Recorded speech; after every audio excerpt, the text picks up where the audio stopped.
Avocat, comment en êtes-vous arrivé à ce que votre affaire fasse la une des journaux du monde entier? J'étais sur le point de fermer mon cabinet. Il devait être minuit, quand j'ai entendu quelqu'un courir derrière moi. Je me retourne, et là, une femme enceinte, le ventre énorme, en larmes, me fonce dessus. On aurait dit qu'elle allait s'écrouler d'une minute à l'autre. « S'il vous plaît !» Elle m'agrippe le bras. « S'il vous plaît, vous êtes bien avocat? J'ai vu l'enseigne, j'ai besoin que vous m'aidiez. »« Madame, il est minuit. Rappelez demain. Mon procès est à la première heure demain matin. » Elle sanglotait, incapable de reprendre son souffle. « Je suis enceinte de 8 mois et demi.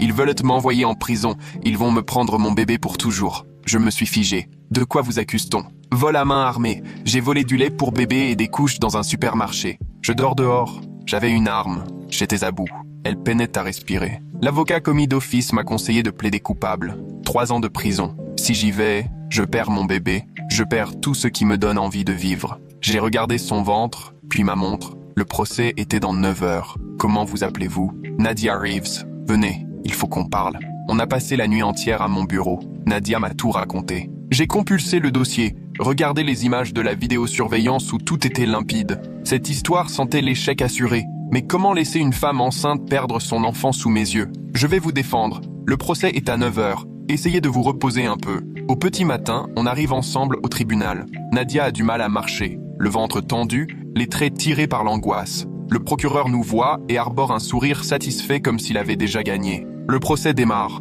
Tout de suite, le procureur balance la vidéo. On la voit pointer une arme chargée sur le caissier, prendre l'argent et des articles pour bébé. Le jury la regarde, impassible, et je sens qu'ils l'ont déjà condamnée d'avance. Ensuite, le caissier témoigne, la voix tremblante. Elle a collé le flingue là, sur mon front. Il montre. Elle m'a dit « tout ou je tire ». J'ai cru qu'elle allait me descendre. Je bondis. « Votre honneur, ma cliente était désespérée, à la rue, enceinte ». Le procureur me coupe, implacable. « Peu importe votre honneur, ce qu'elle a fait, c'est un crime, point final ». Le juge Brenner me rabroue. Objection rejetée. Veuillez vous rasseoir, maître. Je tente tant bien que mal de faire comprendre au jury que Nadia n'avait plus rien, qu'elle vivait dans sa voiture, qu'à leur place ils auraient peut-être fait pareil. Mais le procureur ne lâche rien. Le désespoir n'excuse rien. Sinon il faudrait ouvrir les portes des prisons à tout le monde. 3 jurés hochent la tête.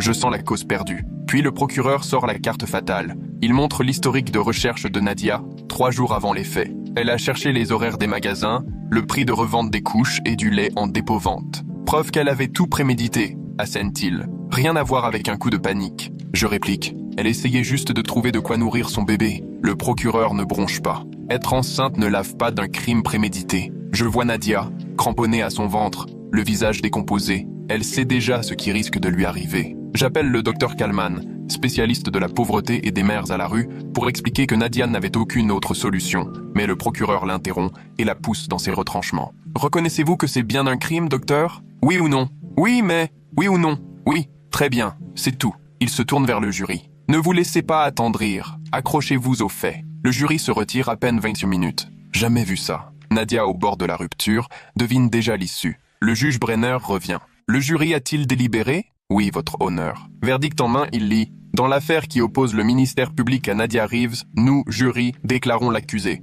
Soudain, Nadia hurle de douleur, se tord sur sa chaise qui bascule. « J'accouche !» Le procureur bondit. C'est du cinéma, elle veut apitoyer le jury. Mais trop tard, la poche des os a éclaté. C'est le chaos dans la salle. Nadia pleure, suffoque. Le procureur reste cloué sur place, livide. « Appelez une ambulance !» crie le juge. Les secours n'arrivent qu'au bout de 10 minutes. Le temps pour moi de lui tenir la main. Elle supplie, me serre la veste. « Vous êtes le seul à m'avoir montré un peu de gentillesse. Laissez-moi pas toute seule. » Je grimpe dans l'ambulance avec elle. Je vous laisse pas tomber. Les portes claquent, la sirène hurle. On fonce vers l'hôpital. Nadia serre ma main si fort que je pense y laisser des doigts. Ses contractions sont rapprochées. Elle sanglote. J'ai peur. Qu'est-ce qu'ils vont faire à mon bébé? On est avec vous. On va s'occuper de tout. Respirez. J'essaie de la rassurer comme je peux, me rappelant l'accouchement de ma femme. À l'hôpital, j'aide les ambulanciers à la faire entrer à toute vitesse. Mais là, je tombe sur le procureur et 6 agents fédéraux, costards noirs, prêts à en découdre. « On ne bouge plus !» ordonne l'agent principal en bloquant l'accès. « Nadia Reeves doit être menottée au lit avant l'accouchement. C'est une criminelle condamnée. » Je m'emporte. « Ça vous arrive d'avoir un peu de cœur ou vous êtes en pilotage automatique ?» Je tente de passer, mais 6 agents me retiennent par les épaules. Le procureur campe sur sa ligne. Elle sera menottée et, après l'accouchement, l'enfant sera placé, elle, direction la prison. Je regarde Nadia sur son brancard, écrasée par la douleur et la colère. Je réussis à me dégager et me plante entre elle et les agents, la voix tremblante mais ferme. S'il la touche avant que j'aie vu le juge Brenner, je vous garantis que vous aurez à répondre d'entrave à des soins d'urgence. L'agent hésite, main sur la radio. Les ambulanciers avancent malgré tout. Tout le monde s'écarte. Le procureur finit par reculer. On arrive dans le hall des urgences,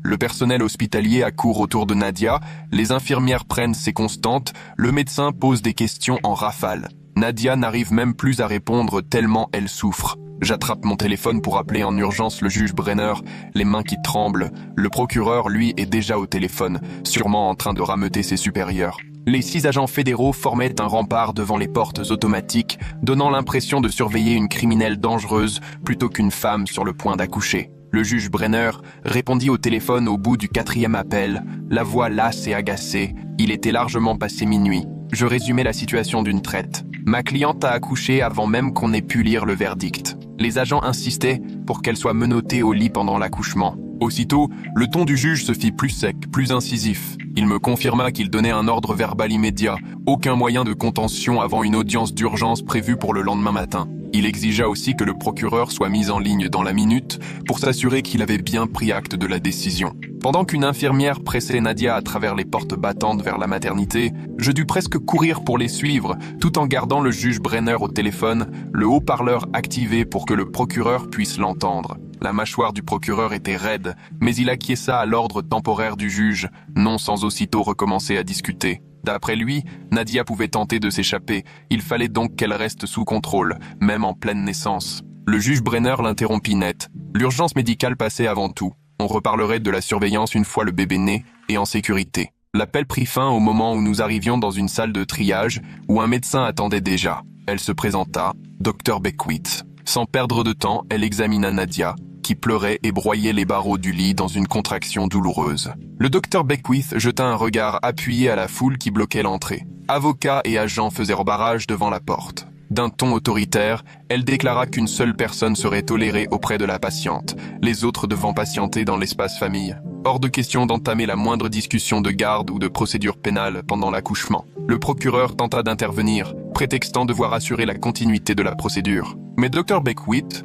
d'un ton empreint de 20 ans d'expérience, l'arrêta net. La seule garde à ce stade, c'était celle de l'état de santé de sa patiente. Je restais donc aux côtés de Nadia, à la fois comme avocate et comme soutien moral, tandis que la sécurité de l'hôpital évacuait fermement le reste du groupe. Par la vitre, j'apercevais les agents qui montaient la garde devant la maternité. Dr Beckwith vérifia la progression du travail. Les contractions étaient désormais très rapprochées, le bébé ne tarderait plus. Il nous restait à peine le temps de nous organiser face à la tempête juridique à venir. J'envoyai aussitôt quelques messages à Jude Atkins, collègue habitué aux situations de crise en droit de la famille. J'aurais besoin de lui dès la naissance pour anticiper l'arrivée des services sociaux. Entre 2 contractions, Nadia serra fort ma main, la peur lisible dans ses yeux. Elle voulait savoir ce qui adviendrait de son bébé. Je lui répondis franchement, je ne pouvais rien promettre, mais je ferai tout pour qu'on les laisse ensemble. On préparait déjà des recours en urgence pour empêcher toute séparation immédiate. Mon téléphone vibra. Jude répondit dans la foulée. Déjà sur le pied de guerre, il rédigeait un recours de dernière minute pour bloquer tout placement avant une audience officielle et contactait aussi la responsable d'un centre d'accueil pour mères en difficulté judiciaire. Sa rapidité me rassura un peu. Je me reconcentrai sur Nadia, prête à l'aider à respirer avec elle plutôt que de me noyer dans la panique. Dr Beckwith acheva son examen et annonça que tout s'accélérait. La naissance serait plus rapide que prévu. Puis, à voix basse, elle me glissa qu'elle connaissait ce genre de dossier, où tout semblait mis en œuvre pour séparer les mères de leur bébé dès la maternité. Elle me précisa qu'elle rédigerait elle-même tous les documents médicaux nécessaires pour protéger ses patientes. Ce soutien inattendu me redonna un peu d'espoir, le premier depuis le départ du tribunal. Je la remerciai discrètement, tandis que Nadia, agrippant ma main jusqu'à la marquer, essayait de reprendre son souffle. Une infirmière anxieuse entra. Les agents fédéraux réclamèrent de parler d'urgence à Dr Beckwith au sujet des consignes de sécurité. D'un air résolu, le Dr Beckwith sortit et, sans détour, leur rappela devant tout le monde qu'attacher une femme en train d'accoucher risquait d'aggraver dangereusement l'état de santé de la mère comme de l'enfant. Elle rappela que cela allait à l'encontre de toutes les normes médicales recommandées et avertit sévèrement qu'en cas de passage en force, elle le signalerait noir sur blanc dans le dossier médical pour mise en danger du patient. J'entendis l'un des agents tenter de répliquer, mais elle le coupa aussitôt. Seule la sécurité de sa patiente primait ici et maintenant. Le reste attendrait. S'ils n'étaient pas d'accord, il leur restait la salle d'attente des familles ou la sortie. Nadia, suffoquant au rythme de ses contractions, me lança un regard angoissé. « Ils vont vraiment me mettre des chaînes ?» Je la rassurai. « Non, Dr Beckwith ne laissera jamais faire ça. » La contraction passée, elle s'apaisa un peu. Le procureur reparut aussitôt sur le seuil, visiblement épuisé. « Il faut régler tout de suite la question de la garde, avant la naissance. Les services sociaux doivent être prévenus et présents lors de l'accouchement. » Je me levai et l'entraînai dans le couloir pour que Nadia n'entende rien. On peut informer les services sociaux, mais toute décision de séparation devra attendre la procédure légale. Ici, ce n'est ni le moment ni le lieu. Il se rapprocha, baissant la voix. Nadia sera bientôt condamnée et écrouée. L'État doit protéger l'enfant d'une situation instable. Une colère sourde monta en moi, mais je tins bon. Pour l'instant, elle n'a pas encore été condamnée. Le verdict n'a même pas été prononcé. Juridiquement, elle demeure présumée innocente tant que le juge n'a pas tranché. Le visage du procureur se ferma, il plissa les yeux, comme s'il repassait la procédure dans sa tête. Je l'ai vu comprendre que, légalement, j'avais raison. Certes, le jury avait rendu son verdict, mais le juge Brenner ne l'avait pas encore accepté officiellement. Nadia étant partie accoucher au même moment. Il a reculé, a pris son téléphone et m'a lancé « Je dois passer un appel !» Je suis retourné auprès de Nadia qui se cramponnait toujours au barreau du lit, le visage contracté par la douleur. Le docteur Beckwith surveillait le rythme cardiaque du bébé sur l'écran. Mon téléphone a vibré, c'était Jude. Je suis ressorti pour lui parler. Il m'a expliqué avoir saisi le juge des affaires familiales en urgence pour qu'une audience ait lieu avant toute décision sur la garde, et il m'a confirmé qu'une certaine Clementina Rutledge, directrice d'un foyer mère-enfant, réservait déjà une place pour Nadia. Si nous arrivions à convaincre un juge d'opter pour une mesure de garde surveillée plutôt qu'un placement, on tenait enfin un vrai espoir. J'ai senti la confiance revenir, même si je savais la partie loin d'être gagnée. Dans ce genre de situation, la justice choisit presque toujours la séparation pour les mères menacées de prison. Jude réunissait tous les dossiers du programme afin d'être prêt pour l'audience. Je l'ai remercié, lui répétant de ne rien lâcher. De retour dans la chambre, Nadia était pâle comme un linge. Le docteur Beckwith appelait du renfort à l'interphone, expliquant que Nadia saignait plus que la normale. Parfois, le stress complique tout. 2 autres infirmières sont arrivées au pas de course avec du matériel supplémentaire. Elles ont branché des capteurs sur le ventre de Nadia. Je me suis approché d'elle, l'aidant à respirer, comme lors de l'accouchement de ma femme. Je faisais tout pour avoir l'air rassurant, alors qu'en moi, tout vacillait, terrifié à l'idée que tout s'effondre, sur le plan juridique comme médical. Nadia a serré ma main, la voix tremblante. « Il se passe quelque chose pour mon bébé ?» Le docteur Beckwith l'a rassuré. « Le cœur du bébé bat bien, mais on doit vous garder sous haute surveillance. » Les 20 minutes qui ont suivi m'ont paru durer une éternité. L'équipe scrutait les écrans, réglait les machines, pendant que le docteur Beckwith gardait l'œil fixé sur les constantes. Petit à petit, les saignements se sont stabilisés. Le docteur Beckwith a fini par relever la tête. Ça se calme. Elle m'a alors entraîné près de la porte pour me parler à voix basse. Le niveau de stress de Nadia met en danger sa santé et celle du bébé. Je vais exiger qu'elle reste 48 heures en observation à l'hôpital après la naissance. Peu importe la situation juridique, il est impératif qu'elle soit suivie médicalement. C'était un sursis, un petit répit avant tout transfert éventuel de garde. J'ai prévenu Jude dans la foulée pour qu'on adapte notre stratégie. C'est à ce moment qu'une femme en tailleur est apparue à la porte. Badge à la ceinture, un dossier sous le bras. Lila Parker, service de protection de l'enfance. Professionnelle, directe, elle a expliqué que la politique du service imposait le placement en famille d'accueil quand une mère risquait un départ direct en prison. Je l'ai invitée à s'installer dans un petit bureau à l'écart. Il était hors de question d'aborder tout ça devant Nadia. Une fois seule, je lui ai détaillé l'alternative qu'on proposait. Le programme d'hébergement supervisé. Je lui ai expliqué que séparer un nourrisson de sa mère est une source de traumatisme prouvée par la recherche et qu'on doit toujours privilégier l'intérêt de l'enfant si une solution sûre est possible. Lila a pris place et m'a écouté attentivement. Elle a reconnu qu'elle connaissait les études sur le lien mère-bébé et savait l'impact d'une séparation, mais qu'elle devait aussi appliquer des politiques qui mettaient en avant la sécurité et la stabilité des enfants. Je lui ai montré toutes les informations transmises par Jude sur le foyer de Clementina, présence 24h24, dépistage de drogue inopinée, surveillance GPS pour toutes les résidentes, exigences strictes et sanctions immédiates au moindre écart. J'ai insisté. On assure la sécurité du bébé sans arracher sa mère. Lila m'a posé des questions très précises sur les mesures concrètes. Et s'il y a manquement, vous intervenez sous quel délai ? Quel niveau de sécurité garantit ce dispositif ? Je lui ai répondu honnêtement. Le cadre est exigeant. Tout Tout manquement entraîne des conséquences immédiates, mais la réussite est réelle pour les mères impliquées. Elle a convenu. Je dois en parler à ma supérieure et éplucher les détails du programme, mais je n'écarte pas une mesure alternative dès lors qu'elle assure la sécurité et que le tribunal l'accepte. Soulagement. Au moins, elle ne fermait pas totalement la porte. Nous sommes repartis en direction de la salle d'accouchement et en passant le seuil, Nadia souffrait visiblement. Le docteur Beckwith a dit calmement « Elle entre dans la phase de transition, c'est le moment le plus intense. » Nadia était en nage, crispée sur les barreaux du lit, les jointures blanchies. Mais à mon retour, elle a tourné la tête vers moi, haletante entre deux contractions. Ils vont m'enlever mon bébé.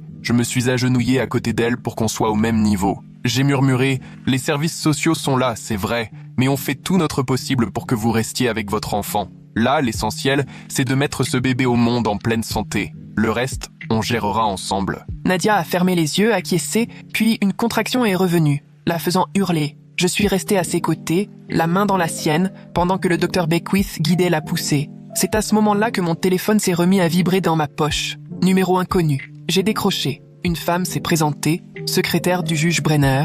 Le juge organise une audience téléphonique d'urgence dans une 30aine de minutes. Toutes les parties devront être présentes pour discuter de la garde avant la naissance. J'ai regardé Nadia, cramponnée à son lit, puis j'ai dit à la greffière que j'avais compris, avant de raccrocher. J'ai rejoint le couloir où le procureur faisait les 100 pas devant le poste infirmier. Je lui ai annoncé la tenue de l'audience, il m'a fait signe qu'il avait compris et a aussitôt averti son équipe sur son portable. Au même moment, Jude m'a envoyé un message. Il était déjà en train de s'organiser avec Lila des services sociaux pour que tout le monde soit présent à la conférence. J'ai cherché un coin tranquille pour le rappeler, il a décroché tout de suite. J'ai préparé tout le dossier sur les tentatives de Nadia pour obtenir de l'aide avant le vol. Je présenterai tout ça à l'audience. Je lui ai demandé si Clémentina du programme pourrait aussi intervenir. C'est déjà réglé. Elle a accepté de participer. On a vérifié ensemble le numéro et l'horaire, puis j'ai raccroché et repris le chemin de la salle d'accouchement. Dans le couloir, le procureur m'a intercepté. Est-ce qu'on peut s'accorder sur les points essentiels avant de commencer ?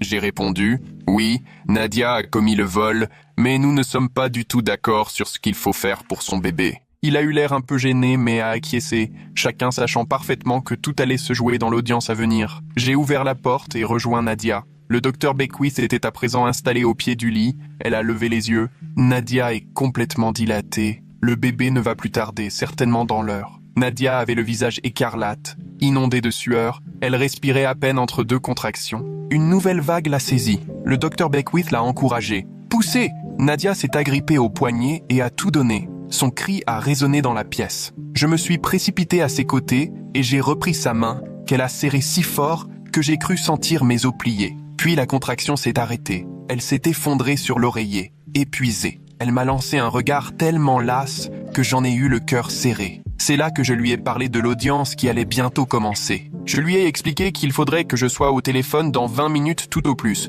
pour défendre la garde de son enfant. Elle a hoché la tête et déjà, une nouvelle contraction montait. Dr Beckwith la guidait à nouveau, lui expliquant comment pousser. Une fois la douleur passée, Nadia m'a regardé et m'a soufflé quelque chose qui m'a fendu le cœur. Elle m'a demandé de partir. Elle disait qu'elle pouvait finir seule, que ce dont elle avait le plus besoin à cet instant, c'était que je me batte pour son bébé. Tenir sa main, c'était moins important. J'ai vu dans son regard une confiance incroyable, malgré tout ce qu'elle venait d'endurer. J'ai serré sa main une dernière fois, lui ai promis, je serai juste à côté, dans le couloir. Je reviens dès que l'audience est terminée. Elle a fermé les yeux au moment où la prochaine contraction arrivait. J'ai quitté la pièce et j'ai trouvé la petite salle de consultation dont Jude m'avait parlé plus tôt, à quelques portes de là. Je pouvais entendre les cris de Nadia à travers les murs. Je me suis assis et sorti mon téléphone et composé le numéro de la conférence que le greffier m'avait indiqué. La connexion s'est faite, j'ai entendu la voix décidée du juge Brenner, déjà présent et visiblement en pleine forme malgré l'heure. Il a exposé la situation.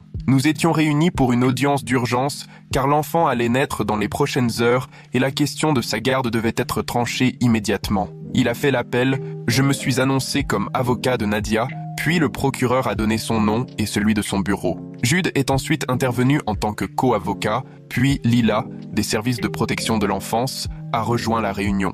Le juge a demandé où était ma cliente. J'ai expliqué qu'elle était en train d'accoucher juste à côté, donc impossible pour elle de participer. Il a compris, et vu l'urgence, il a décidé que l'audience se tiendrait sans elle. Le procureur a aussitôt pris la parole. Pour lui, Nadia serait sans doute bientôt déclarée coupable de vol à main armée. Le jury s'apprêtait à rendre son verdict quand elle a commencé à avoir des contractions. Elle allait aller en prison, donc l'enfant devait être placé immédiatement en garde protégée. Selon lui, permettre à Nadia de créer un lien avec son bébé pour les séparer ensuite provoquerait un traumatisme plus grand que de les séparer tout de suite. Je l'ai interrompu avant qu'il n'aille plus loin. D'un point de vue strictement juridique, aucun verdict n'a encore été rendu puisque le jury n'a pas terminé. Nadia reste donc présumée innocente. Par ailleurs, il existe une alternative à la séparation, un hébergement sous surveillance où la mère et son enfant pourraient rester ensemble, en sécurité. J'ai expliqué à quel point la séparation forcée cause des dégâts prouvés aux nourrissons et à leur mère, comme le montrent de nombreuses études, et qu'on pouvait très bien éviter ce traumatisme tout en assurant protection et contrôle. Lila a alors pris la parole, calme et professionnelle. Les services de protection de l'enfance ont des réserves sur la situation pénale de Nadia et sur son contexte, mais un accueil en résidence surveillée pourrait offrir un encadrement suffisant si le tribunal impose des règles strictes. Nous pourrions procéder à des visites surprises à tout moment. Elle a ajouté que la séparation restait vraiment une solution de dernier recours et qu'il valait mieux, si la sécurité de l'enfant est assurée autrement, en rester là. Le juge Brenner lui a posé plusieurs questions précises pour en savoir plus sur les mesures du programme. Que se passe-t-il si Nadia tente de sortir sans autorisation? En cas de problème, combien de temps faudrait-il à vos équipes pour intervenir? Lila a répondu posément. Le personnel est sur place 24 heures sur 24. Tous les résidents sont localisés par GPS. Une alerte se déclenche aussitôt en cas de non-respect, et nos équipes peuvent intervenir en quelques minutes si nécessaire. Mais avant toute chose, notre agence devra valider le programme et revoir tous les protocoles de sécurité avant de donner son feu vert. Sous réserve de cette vérification, c'est tout à fait envisageable. Le juge a voulu savoir quels résultats le programme avait obtenus. Lila a répondu qu'elle devrait d'abord vérifier les chiffres précis, mais que les premiers retours étaient franchement positifs pour les mères qui respectaient le règlement. C'est alors que Jude est intervenu. J'ai des éléments importants à soumettre pour la décision concernant la garde. Il a lu les documents qu'il avait préparés. 3 semaines avant le cambriolage, Nadia avait fait une demande pour intégrer un foyer pour femmes enceintes, mais il n'y avait plus de place. Elle a été mise sur liste d'attente. 2 semaines avant, elle a tenté d'obtenir une aide alimentaire d'urgence, mais sa demande a été refusée faute de justificatif de domicile. 10 jours avant les faits, elle a appelé un centre d'aide pour femmes enceintes en difficulté, reconnu pour son soutien. Elle a laissé 2 messages sans jamais recevoir de réponse. 5 jours plus tôt, elle s'était rendue dans un centre de santé communautaire, espérant y trouver un accompagnement prénatal et d'autres formes de soutien. On s'était contenté de lui remettre une liste de numéros à appeler, mais personne n'avait été là pour lui proposer une aide concrète, immédiate. Ce que cela prouve, c'est que Nadia a cherché de l'aide de toutes les façons possibles, en respectant les démarches habituelles avant d'en arriver là, a expliqué Jude. Elle ne s'est pas réveillée un matin avec l'idée de dévaliser une boutique. Elle était désespérée, et le système a failli à lui proposer une solution. Il faut intégrer ça dans la réflexion sur sa situation, et sur sa capacité à être une bonne mère, si on lui en laisse la chance. Après ces explications, j'ai senti, même à travers le téléphone, un changement subtil dans l'atmosphère. Quelque chose avait bougé dans les esprits. Le procureur a repris la main. Il a salué la pertinence des informations apportées par Jude, tout en rappelant que cela ne changeait rien à l'affaire. Nadia s'est bel et bien introduite dans un magasin avec une arme réelle, et elle a menacé le vendeur. Il a vécu un traumatisme profond. Il doit y avoir des conséquences, peu importe le parcours de Nadia. C'est à ce moment-là que le juge Brenner s'est exprimé. Je suis d'accord sur la nécessité de rendre des comptes. Mais là, la question n'est pas de décider de la sanction appropriée pour l'infraction. Ce qui importe, c'est de déterminer ce qui sera le mieux pour l'enfant à naître. Ce sont 2 questions bien distinctes. Il s'est tourné vers le procureur. Prendre immédiatement un nouveau-né à sa mère, est-ce vraiment protéger l'enfant ou est-ce seulement punir la mère? Le procureur a marqué une hésitation avant de répondre. Nous considérons que les enfants ont besoin de stabilité et une mère incarcérée ne peut pas leur offrir cela. Le juge a admis que l'argument tenait, mais que cela ne répondait pas précisément à la question du placement immédiat ou du placement encadré. Une autre voix s'est jointe à la discussion. C'était Clémentina, la directrice du programme résidentiel. Elle a remercié le juge de l'avoir écouté, puis a présenté le principe du programme. Les mères vivent dans des appartements surveillés, au sein d'une structure sécurisée. Il y a toujours du personnel sur place, jour et nuit. Les résidentes assistent impérativement à 2 séances de suivi obligatoires chaque semaine. Elles suivent aussi des cours de parentalité 3 fois par semaine, participent à des ateliers de groupe et bénéficient d'une aide à la formation professionnelle pour leur permettre de retrouver de l'autonomie. Chaque participante porte un bracelet GPS à la cheville, ce qui permet de vérifier leur présence à tout moment. Des contrôles inopinés peuvent avoir lieu à domicile, sans prévenir. Tout écart au règlement est immédiatement sanctionné, y compris le risque d'être exclu du dispositif. Clémentina a précisé avoir examiné le dossier de Nadia transmis par Jude et que, sous réserve de l'accord du tribunal, Nadia pourrait être intégrée au programme dès sa sortie de l'hôpital. Mais elle a bien insisté, il s'agit d'une chance à saisir, pas d'un droit acquis. Nadia devra se conformer sans la moindre omission à toutes les consignes et au moindre manquement, l'enfant lui serait retiré. Elle a souligné les bons résultats du programme, mais uniquement pour les mères déterminées à suivre la discipline imposée. Le procureur a enchaîné aussitôt, s'interrogeant sur le coût du dispositif et sur la question du financement. Les contribuables n'ont pas à payer le logement de personnes condamnées, a-t-il avancé. Clémentina est restée posée. Elle a expliqué que la structure est financée par des fonds privés et par une participation calculée selon les ressources des résidentes. Celles qui disposent de moyens peinent à proportion. Les autres ne déboursent rien. Dans le cas de Nadia, il n'y aurait aucun frais à supporter. Nous ne dépendons pas de l'argent public, a-t-elle insisté. Puis le juge Brenner a demandé si le programme pouvait s'adapter à une mère devant retourner au tribunal ou remplir d'autres obligations judiciaires. Clémentina a assuré que l'équipe travaillait très régulièrement en lien avec la justice. Beaucoup de nos résidentes sont en probation ou encore engagées dans des procédures. Nous veillons à ce qu'elles remplissent leurs obligations légales. Nous les accompagnons pour leurs démarches et l'équipe est présente lors des audiences si besoin. Le programme vise à permettre aux mères de se reconstruire tout en respectant les exigences de la justice. Tout à coup, derrière la cloison du bureau, un cri strident m'a transpercé, me glaçant le sang. Les pleurs d'un nouveau-né, puissant et perçant. Mon cœur a raté un battement, le temps que je comprenne. Nadia était en train d'accoucher, exactement à cet instant. J'ai entendu la voix du Dr Beckwith annoncer dans le couloir que c'était un garçon. La gravité de cette audience m'est tombée dessus de plein fouet. Ce n'était plus une affaire abstraite. Il y avait là, pour de vrai, un enfant qui venait de naître. Un petit garçon qui avait besoin de sa mère. Les pleurs se poursuivaient et il était évident, au silence qui s'imposait sur la ligne, que tout le monde écoutait. Un moment suspendu. Puis le juge Brenner a repris la parole, d'un ton nettement plus grave, presque à voix basse. Il a précisé qu'il venait d'apprendre, tout comme nous, la naissance de l'enfant. Après une courte pause, il a annoncé qu'il allait émettre une ordonnance provisoire immédiatement. Le bébé restera auprès de Nadia à l'hôpital pendant les 48 heures d'observation médicale recommandées par le Dr Beckwith. Les services de protection de l'enfance seront présents pendant toute la durée pour le suivi. Il a programmé une audience formelle avec l'ensemble des parties dans 36 heures, à l'issue de laquelle il rendrait sa décision finale sur la garde. Je veux des propositions détaillées de chacun à propos des dispositifs de surveillance, de sécurité et des solutions envisagées en cas de difficulté, a-t-il ordonné, chargeant le procureur de collaborer étroitement avec les services parasociaux. Quant à vous, a-t-il ajouté en s'adressant à Jude et moi-même, avancez avec Clémentina sur un projet d'accueil aussi précis que possible. Il a demandé à chacun de préparer un dossier solide pour l'audience à venir, parce que ma décision va marquer le reste de la vie de cet enfant. Avant de conclure, le juge nous a clairement signifié qu'il attendait de nous la plus grande rigueur et un professionnalisme sans faille. Il a mis fin à l'appel et j'ai raccroché. Puis j'ai filé dans le couloir en direction de la chambre de Nadia, les jambes lourdes comme du plomb, mais sans m'arrêter. À travers la petite vitre de la porte, je l'ai aperçue, allongée dans son lit d'hôpital, serrant contre elle un tout petit paquet emmailloté dans une couverture bleue. Son visage ruisselait de larmes, mais elle adressait à son bébé un sourire bouleversant, un mélange d'amour absolu et d'une peur qu'on n'ose même pas nommer. Le docteur Beckwith veillait au bout du lit, concentré sur sa tablette. Elle a levé les yeux en entendant la porte, m'a lancé un regard interrogateur. Je lui ai fait un signe de tête, mimant 36 heures, tout en pointant ma montre. Elle a acquiescé puis replongé dans ses notes. Nadia m'a regardé, les yeux gonflés et rouges,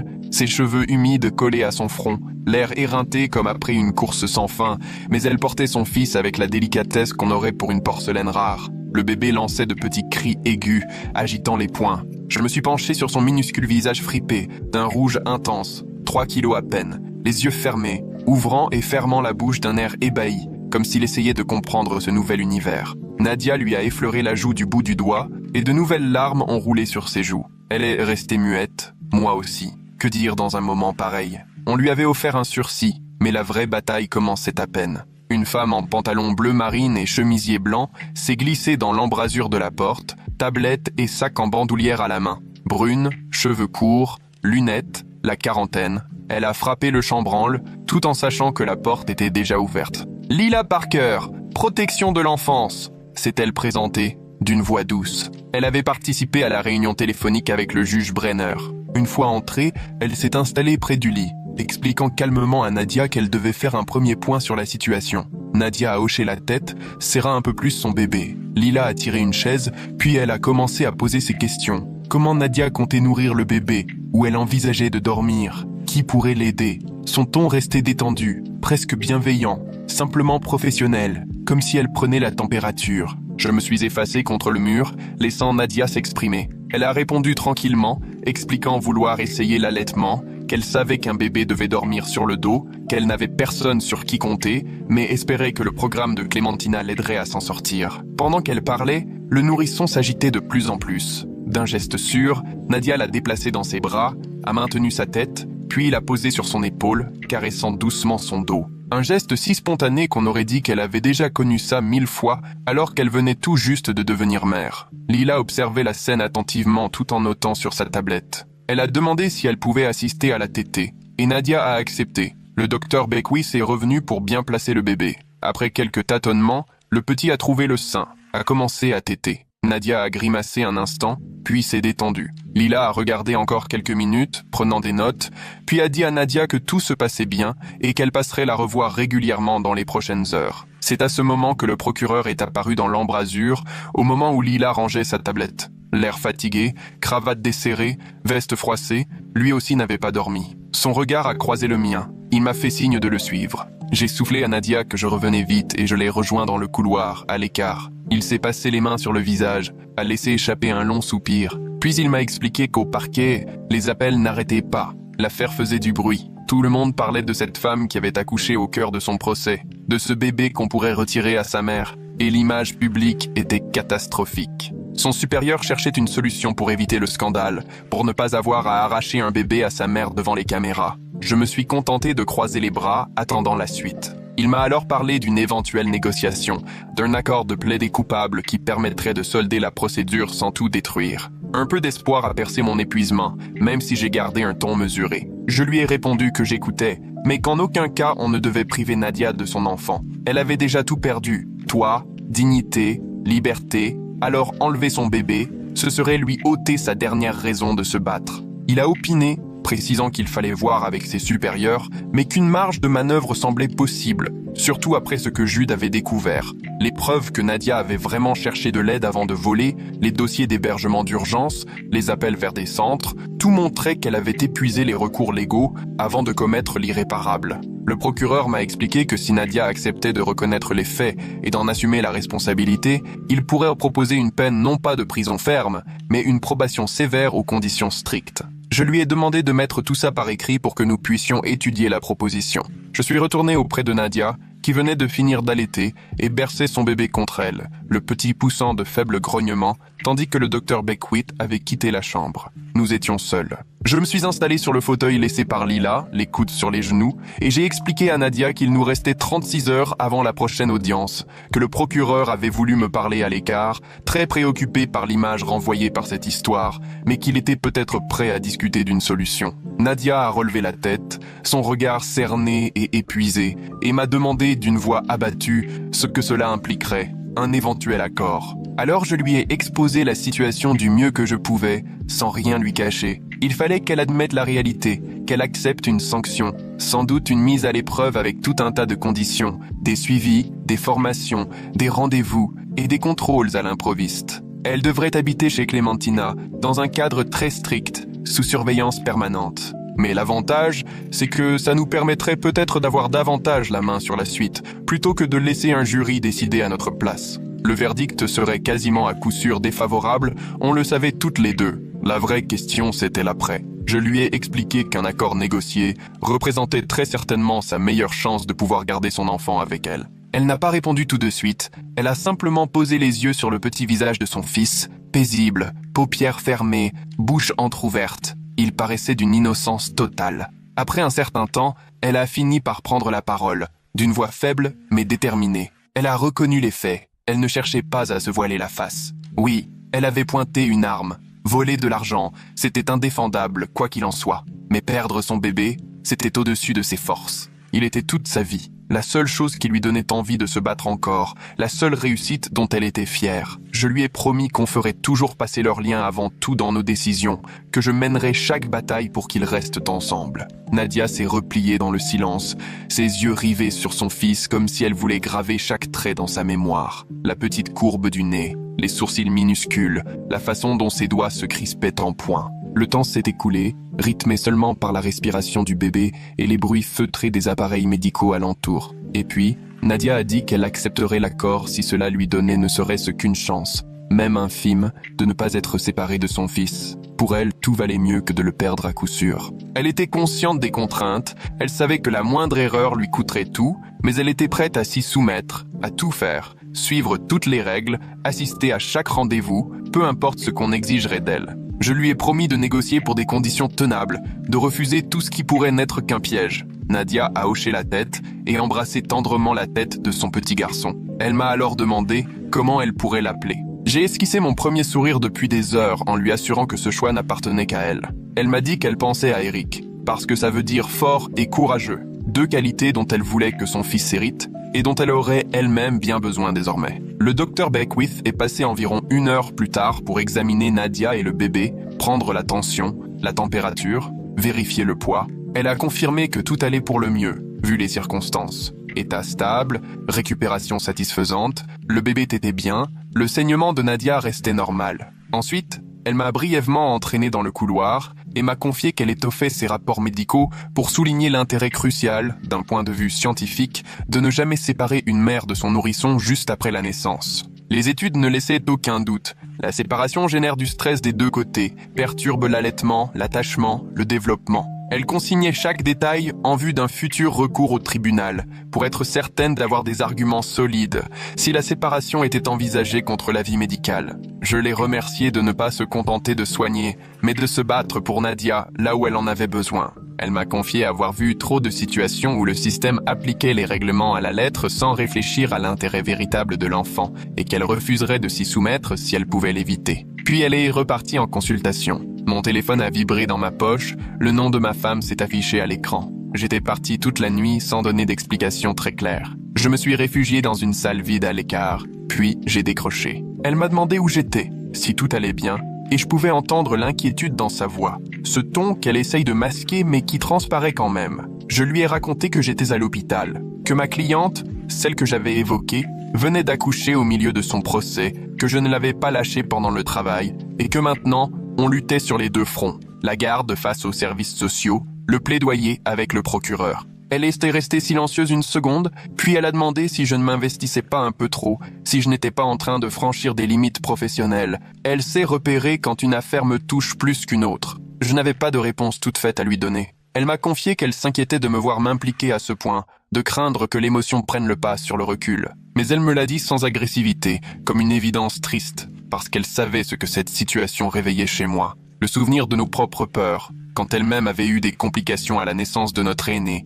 cette vulnérabilité profonde des jeunes parents, cette frontière fragile entre bonheur et catastrophe. J'ai reconnu que oui, je m'étais laissé dépasser, que cette affaire était devenue personnelle alors qu'elle ne l'aurait peut-être pas dû. Mais je ne pouvais pas rester indifférente devant une femme venue chercher de l'aide en pleine nuit, qui se battait à présent pour garder son fils. Je lui devais d'être à ses côtés jusqu'au bout. Ma femme a poussé un soupir, plus de résignation que de reproche, puis elle m'a assuré de son soutien. Elle l'a toujours fait. Mais elle m'a rappelé de penser un peu à moi aussi, de manger, de dormir quand ce serait possible, parce que l'altruisme a ses limites, et qu'on n'aide personne quand on s'épuise. J'ai promis d'essayer. On s'est dit qu'on s'aimait, puis on a raccroché. Je suis resté quelques instants à regarder le mur, puis, après m'être passé un peu d'eau sur le visage, j'ai repris le travail. Jude est arrivé à l'aube, traînant une valise qui devait bien peser 20 kilos. Il avait la chemise froissée, des poches sous les yeux, mais il était concentré, animé d'une détermination sans faille. Il avait passé la nuit à rassembler tout ce qui nous serait indispensable pour l'audience de la garde.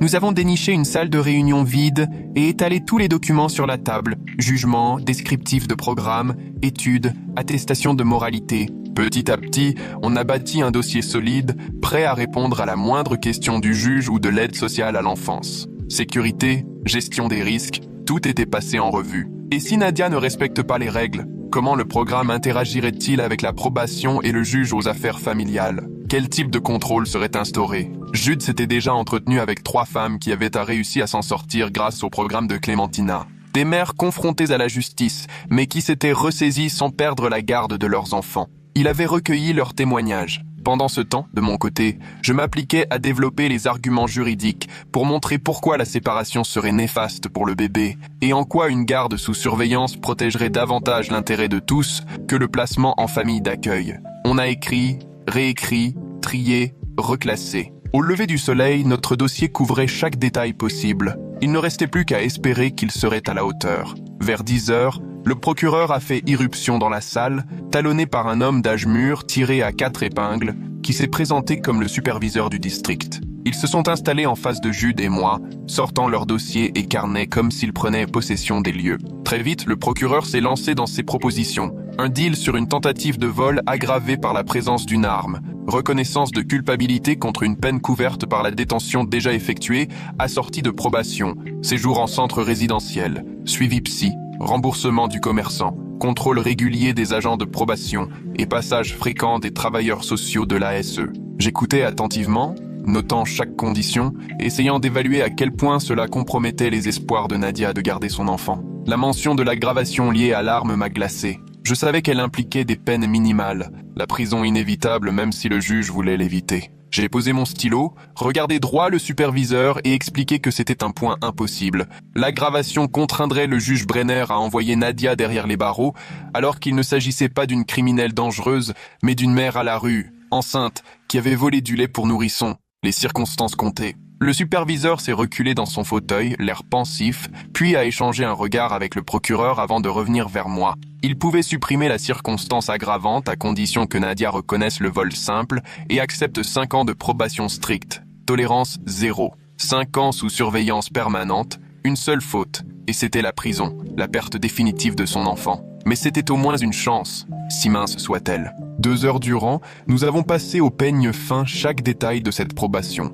Où placer la limite entre une infraction et une simple difficulté du quotidien? Jude a insisté pour que les contraintes ne tombent pas sur Nadia au moindre faux pas de jeune maman. Il a donné des exemples clairs. Imaginez que le bébé tombe malade et qu'elle rate un contrôle parce qu'elle doit filer aux urgences. Et si elle arrive en retard parce qu'un bus est en panne? Si, à bout de force, elle oublie une nuit de recharger son bracelet GPS? Le procureur, ferme, a rappelé, il doit y avoir de vraies conséquences, sinon tout le système s'effondre. Discussion, aller-retour, compromis, réécriture des conditions. À midi, un accord tenable semblait avoir émergé, même si je savais que sur le terrain, ce serait bien plus dur qu'il n'y paraissait sur le papier. Je me suis levé pour prévenir que je devais soumettre tout ça à Nadia. Ils ont accepté d'attendre. J'ai retrouvé Nadia dans sa chambre d'hôpital, son petit blotti contre elle. Elle a levé les yeux vers moi, la peur lisible dans son regard avant même que j'aie ouvert la bouche. Je me suis assis près du lit, et je lui ai tout expliqué sans rien cacher.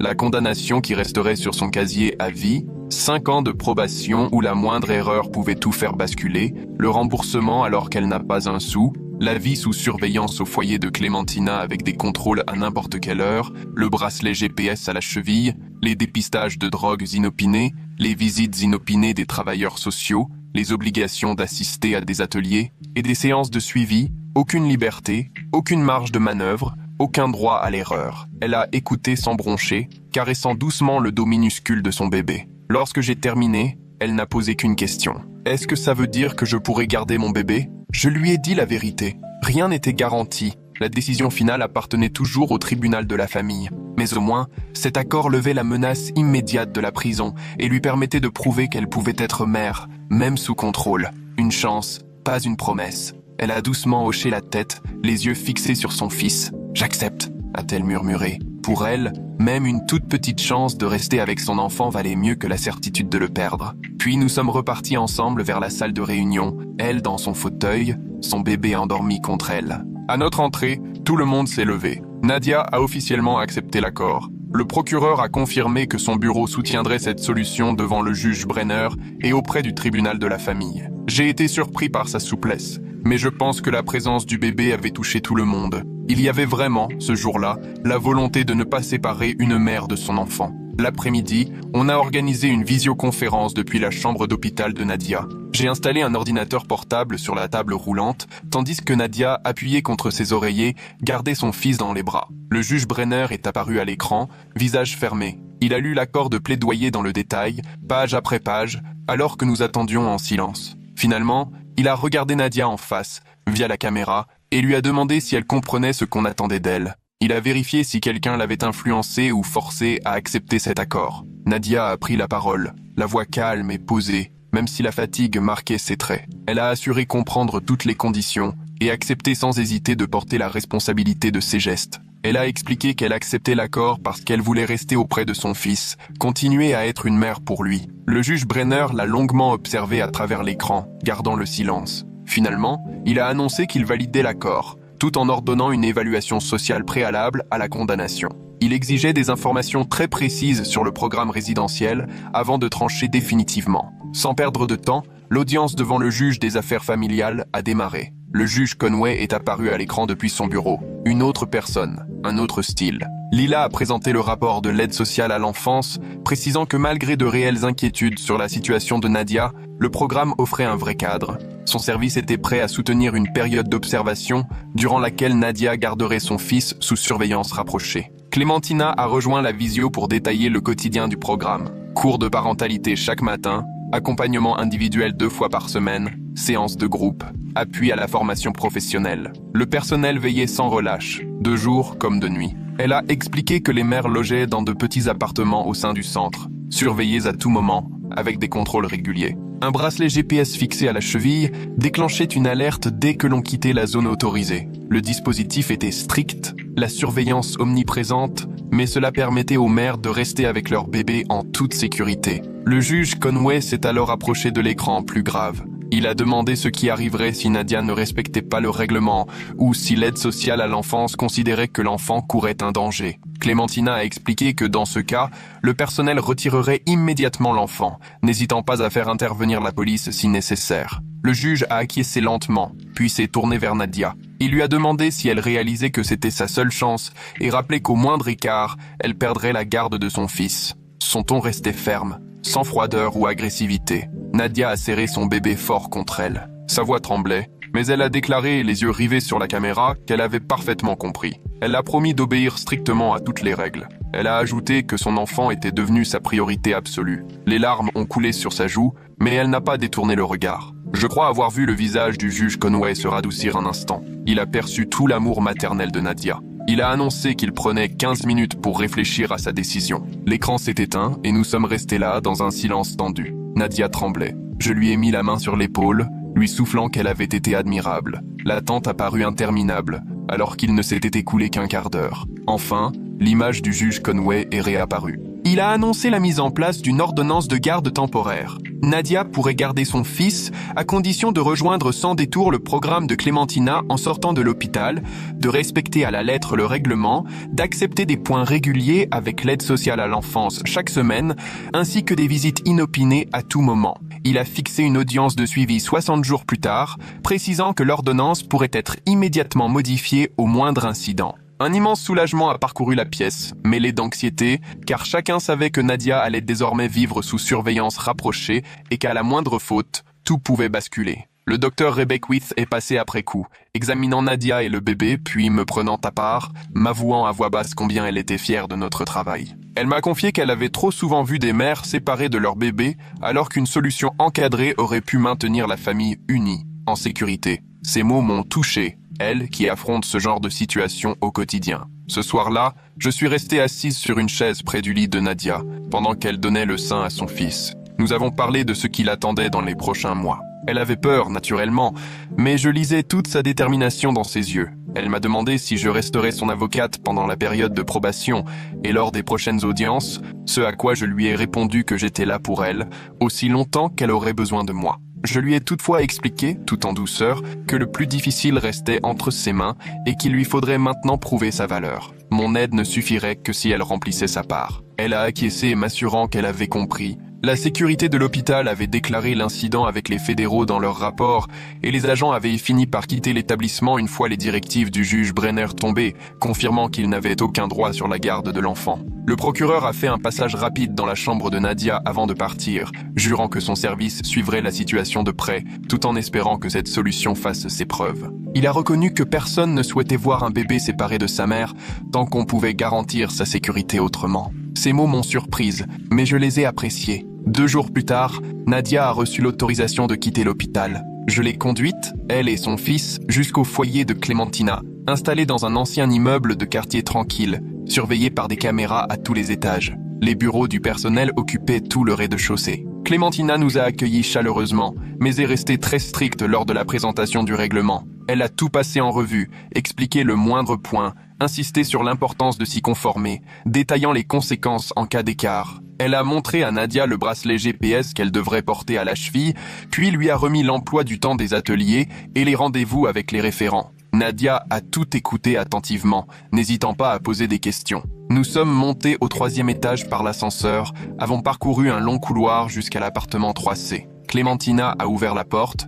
puis nous sommes entrés. L'appartement, modeste mais impeccable, ne comptait qu'un berceau dans un coin, offert par l'église du quartier, un canapé défoncé, une petite table bancale et 2 chaises dépareillées. Dans la minuscule kitchenette, à peine de quoi poser un mini-frigo, un micro-ondes et 2 plaques électriques. Les placards, eux, contenaient l'essentiel, quelques produits de base et ce qu'il fallait pour le bébé. Nadia, au milieu de la pièce, serrait son fils tout contre elle et parcourait lentement la pièce du regard, découvrant chaque recoin, chaque détail, comme si elle voulait s'assurer que tout ceci était bien réel. Puis les larmes ont coulé, un mélange de soulagement immense d'avoir enfin trouvé un toit après tant de galères, et cette peur qui ne la lâchait pas, celle de savoir qu'elle restait sous surveillance et que la moindre erreur pouvait tout lui faire perdre. Quelques jours après son installation, j'ai reçu une lettre officielle du Conseil de l'Ordre. L'enveloppe était épaisse, solennelle, tout laissait présager quelque chose d'important. Je l'ai ouverte à mon bureau en retenant mon souffle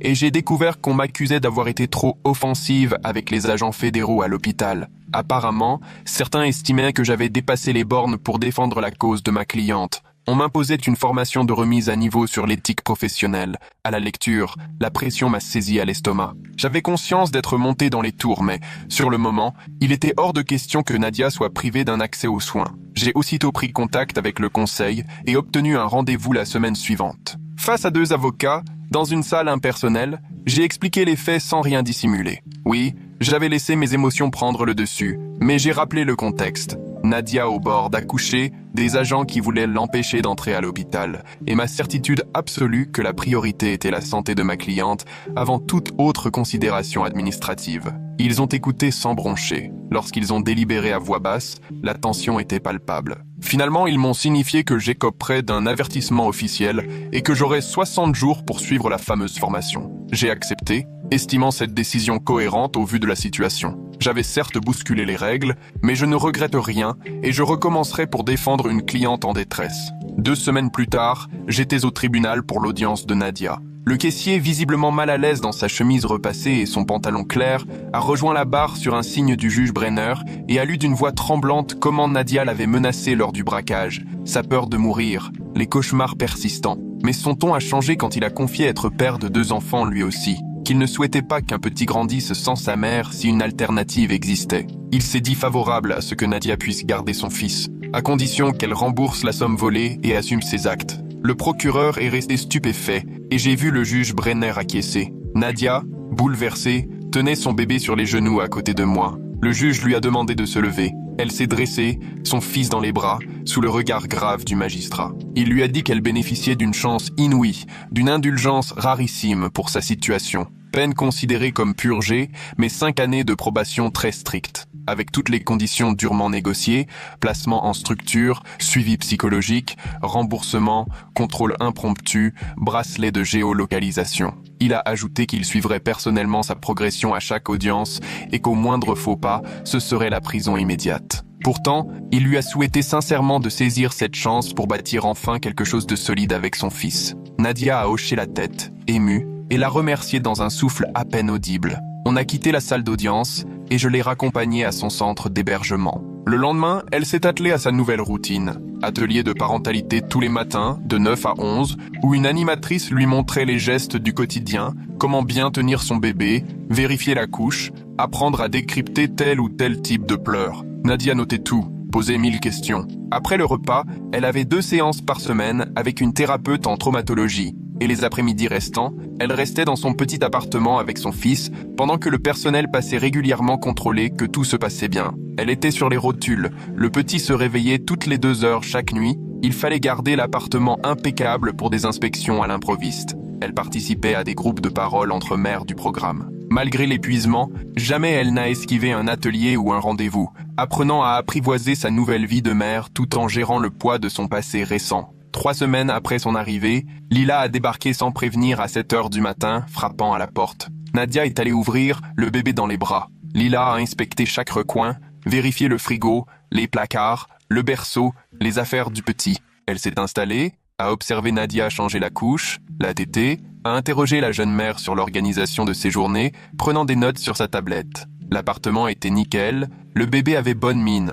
Même si la fatigue marquait les traits de Nadia, elle s'en sortait. Lila a consigné tout cela dans son rapport, soulignant la nette progression, mais lui a rappelé que ce niveau de contrôle se poursuivrait encore longtemps et que le moindre incident entraînerait une réaction immédiate. « J'ai compris », a simplement lâché Nadia. Peu après, le docteur Beckwith a convoqué Nadia à la clinique pour la visite postnatale. Elle a examiné la mère et le bébé en détail, constatant que le petit prenait bien du poids, toutes les courbes étaient rassurantes et Nadia récupérait plutôt bien de l'accouchement. Le docteur Beckwith a pris le temps d'observer la manière dont Nadia portait son fils, sa façon instinctive de le calmer, leur complicité manifeste.